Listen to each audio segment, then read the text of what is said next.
Hi friends, welcome back to my channel. బాగున్నారా? ఈరోజు సింపుల్గా చేసుకునే ఫ్రై ఎగ్ ఆమ్లెట్ కర్రీ అనమాట. సో ఫ్రై ఎగ్ అంటే ఎగ్ని ఏం ఫ్రై చేయటం లేదు, ఆమ్లెట్ వేసుకొని కర్రీ చేస్తున్నాను. నార్మల్గా ఎగ్ కర్రీ అంటే ఎగ్ కుక్ చేసుకుంటాం కదా, బాయిల్ చేసుకొని ఎగ్ పులుసు కానీ కర్రీ కానీ ఫ్రై కానీ చేస్తూ ఉంటాము. సో ఒకసారి ఎగ్ ఆమ్లెట్ కర్రీ కూడా ట్రై చేయండి. ఇది కూడా చాలామందికి ఫేవరెట్. నాకు కూడా ఈ కర్రీ అంటే చాలా ఇష్టం. సో మా ఇంట్లో ఎప్పుడైనా వెజిటేబుల్స్ లేనప్పుడు పిల్లలకి ఈజీగా లంచ్ బాక్స్కి ప్రిపేర్ చేయడానికి బాగుంటుందని చెప్పి నేను ఈ కర్రీ ఎక్కువగా చేస్తూ ఉంటాను. సో మీతో కూడా షేర్ చేసుకుందామని చెప్పి ఈ వీడియో అప్లోడ్ చేస్తున్నాను. ముందుగా అయితే ఒక 6 ఎగ్స్ తీసుకొని ఆమ్లెట్ వేసి పక్కన పెట్టుకోవాలి. ఇక అలాగే ఫ్రై పాన్ పెట్టుకొని ఆయిల్ వేసుకొని ఫైన్గా చాప్ చేసుకున్న ఆనియన్స్ వేసుకోవాలి. అయితే గ్రేవీ కొంచెం ఎక్కువ కావాలని చెప్పి నేను కొంచెం పెద్ద ఆనియన్స్ ఒక 5 to 6 తీసుకొని ఫైన్గా చాప్ చేసి వేసుకుంటున్నాను. ఇవి కాస్త ఫ్రై అయిన తర్వాత ఒక 3 టమాటోస్ తీసుకొని వాటిని కూడా ఫైన్గా చాప్ చేసి వేసుకోవాలి. ఈ విధంగా సన్నని ముక్కలు తరుక్కోవటం వల్ల మనకి గ్రేవీ అనేది చాలా థిక్గా బాగుంటుంది, తినడానికి కూడా చాలా టేస్టీగా ఉంటుంది. అన్నీ చక్కగా ఫ్రై అయిపోతాయి కాబట్టి పీసెస్ అన్నీ కూడా.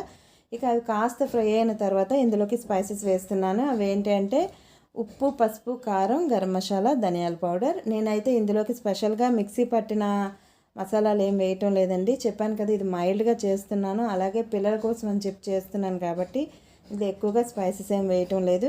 ఇక అవి కాస్త ఫ్రై అయిన తర్వాత అల్లం వెల్లుల్లి పేస్ట్, అలాగే ఫైన్గా చాప్ చేసుకున్న పచ్చిమిర్చి, ఒక 2 రెబ్బలు కరివేపాకు వేస్తున్నాను. కరివేపాకు ఎందుకు అని అంటే నాన్ వెజ్ అంటే ముఖ్యంగా రొయ్యలు కానీ ఎగ్ కానీ పీతలు కానీ చికెన్ కానీ వీటిలోకి కరివేపాకు వేస్తే కనుక ఫ్లేవర్ చాలా చాలా బాగుంటుంది.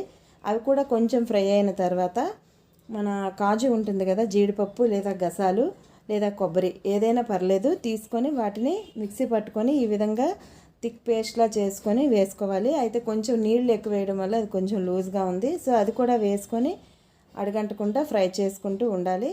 కాసేపు ఫ్రై అయిన తర్వాత వాటర్ యాడ్ చేసుకోవాలి. అయితే పిల్లలకని చెప్పి 6 ఎగ్స్ ఎందుకు వేస్తున్నారో అనుకుంటున్నారా? చెప్పాను కదా ఫ్రెండ్స్, పనిలో పని ఇంట్లో కూడా సరిపోతుంది, లంచ్కే కదా అని చెప్పి వేసేస్తున్నాను. పిల్లలకైతే 2 పెడతాను, చెరొకటి. సో ఇప్పుడు నీళ్ళు వేసేసుకున్న తర్వాత మొత్తం మిక్స్ చేసేసుకొని మన ఉప్పు కారాలు సరిపోయేలేదు చూసుకోవాలి. ఏమైనా తక్కువైతే మళ్ళీ యాడ్ చేసేసుకోవచ్చు. ఇక మనం కుక్ చేసి పెట్టుకున్న ఆమ్లెట్స్ ఉన్నాయి కదా, అవి వేసేసుకోవాలి. ఇక్కడ ఒక చిన్న విషయం ఫ్రెండ్స్, ఏంటి అంటే ఆమ్లెట్ని రోస్ట్గా ఫ్రై చేయకండి. రోస్ట్గా ఫ్రై చేసిన ఆమ్లెట్ కర్రీలో వేసుకుంటే కనుక అది స్టిఫ్గా అయిపోతుంది మనకి కర్రీ ప్రిపేర్ అయ్యే టైంకి. సో అదే కనుక మనం లైట్గా రోస్ట్ చేసి వేసుకుంటే, అంటే చూస్తున్నారు కదా నేను ఇప్పుడు ఇలా వైట్గా చేశానంటే హాఫ్ కుక్ చేసి తీసేసాను అనమాట. ఈ విధంగా చేస్తే కనుక కర్రీలోకి అది చక్కగా జ్యూసీగా ఉంటుంది. తినేప్పుడు కూడా మనం వేసిన స్పైసెస్ అన్నీ కూడా అబ్జర్వ్ చేసుకొని టేస్ట్ అనేది చాలా బాగుంటుంది.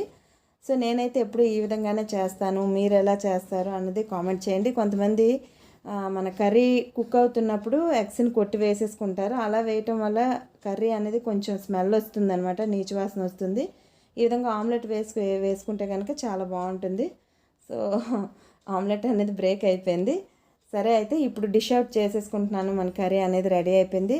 సో ఇది ఇవాళ వీడియో. నేను ఏ విధంగా కర్రీ ప్రిపేర్ చేశాను మీకు నచ్చితే లైక్ చేయండి. లాస్ట్ వరకు చూసిన వాళ్ళందరికీ థ్యాంక్ యూ సో మచ్. తిరిగి మరొక మంచి వీడియోతో మళ్ళీ కలుద్దాం. బాయ్.